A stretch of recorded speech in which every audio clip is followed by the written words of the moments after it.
من مصادر رسمية بوزارة التربية الوطنية تؤكد بأن الظروف مواتية لاستقبال أبنائنا التلاميذ، والكل مجند لإنجاح موسم دراسي جديد. عزيزي المشاهد، قبل التطرق إلى تفاصيل هذا الخبر والموعد الرسمي لعودة التلاميذ إلى مقاعد الدراسة، ندعوك إلى الاشتراك بالقناة والتفاعل بالإعجاب مع هذا المقطع.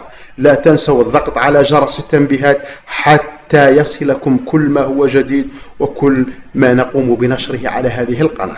أبدت مصادر رسمية من وزارة التربية الوطنية أن الظروف مواتية لاستقبال أبنائنا التلاميذ، والكل مجند لإنجاح موسم دراسي جديد. هذا وقد أبدى السيد الوزير عبد الحكيم بالعابد ارتياحه بشأن التحضيرات القائمة على قدم وساق واتخاذ الإجراءات اللازمة لاستقبال التلاميذ في المدارس في جميع الأطوار التعليمية، وحيث أنه من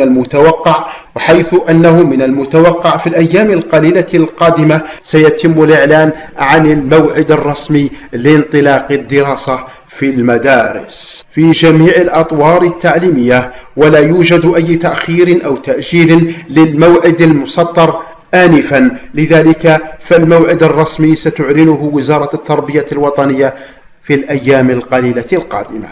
لذلك يطلب القائمين على هذا القطاع من التلاميذ وأوليائهم عدم القلق وتتبع الأخبار المضللة والمنشورة والمغلوطة على وسائل التواصل الاجتماعي، والتي تحدث الارتباك والقلق عند أبنائنا التلاميذ خصوصا وأعضاء الجماعة التربوية عموما. فالخبر الرسمي هو ما تنشره الوزارة على المدونة الرسمية والموقع الرسمي لها، وما تتداوله القنوات الوطنية المعتمدة من طرف دولة الجزائر.